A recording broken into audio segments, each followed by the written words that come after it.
തളിപ്പറമ്പിൽ UDF ചരിത്ര വിജയമാണ് ഉണ്ടായിട്ടുള്ളത്. UDF പിന്തുണക്കുന്ന സ്വതന്ത്ര സ്ഥാനാർത്ഥിയായിട്ടാണ് ഞാൻ മത്സരിച്ചത്. ആ വിജയത്തിനു വേണ്ടി പ്രവർത്തിച്ചത് UDF ഉശിരുള്ള പ്രവർത്തകന്മാരായിരുന്നു. ചുരുങ്ങിയ സമയം മാത്രമാണ് തെരഞ്ഞെടുപ്പ് പ്രവർത്തനം നമുക്ക് ലഭിച്ചിരുന്നെങ്കിലും എല്ലാവരും അഹോരാത്രം പ്രവർത്തിച്ചതിന്റെ ഫലമായിട്ടുള്ള ഒരു തെരഞ്ഞെടുപ്പ് റിസൾട്ടാണ് തളിപ്പറമ്പിലുണ്ടായത്.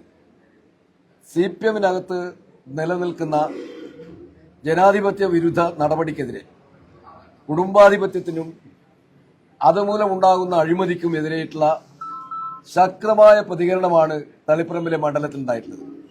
ഇതിൽ നിന്ന് പാഠം പഠിക്കാൻ CPM തയ്യാറാകുമോ എന്നാണ് ജനങ്ങൾ ചോദിക്കുന്ന ചോദ്യം.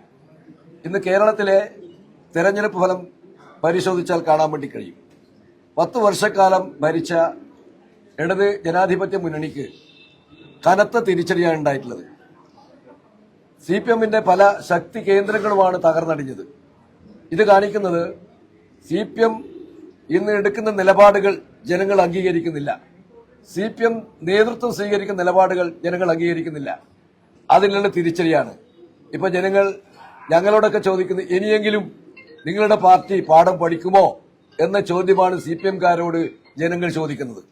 തീർച്ചയായിട്ടും ഈ തെരഞ്ഞെടുപ്പ് ഫലം CPM-നെ ഒരു പാഠം പഠിപ്പിക്കുന്ന ഒരു ഫലമായിരുന്നു. അത് UDF-ന് ഏറ്റവും ആവേശകരമായ ഒരു വിജയമാണ് ഈ കേരളത്തിലെ ജനങ്ങൾ നൽകിയത്.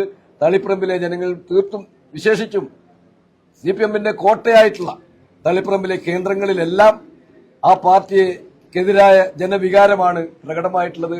ആ ജനവികാരം തീർച്ചയായിട്ടും ഇവിടെ CPM-നെ തിരുത്തിക്കുന്നതിന് പ്രയോജനപ്പെടുമെങ്കിൽ ആ പാർട്ടിക്ക് രക്ഷയുണ്ടാവും. അല്ലെങ്കിൽ ആ പാർട്ടി ബംഗാളിന്റെ മാതൃകയിലേക്ക് ഇവിടുത്തെ കേരളത്തിലെ CPM-ഉം തകർന്നടിയും എന്ന കാര്യത്തിൽ ആരും സംശയമില്ല.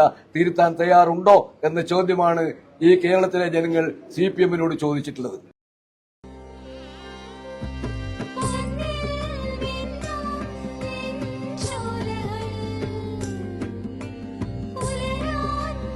ഇതെനിക്ക് തരുമോ?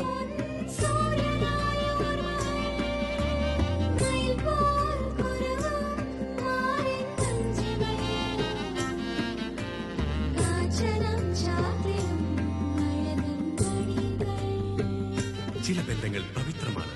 കണ്ണും നിറയും മനസ്സും നിറയും. സ്വന്തം ജോസ്കോ ജ്വല്ലേഴ്സ്. ഇനി സംശുദ്ധമായ സ്വർണം ചെറുപുഴയിൽ.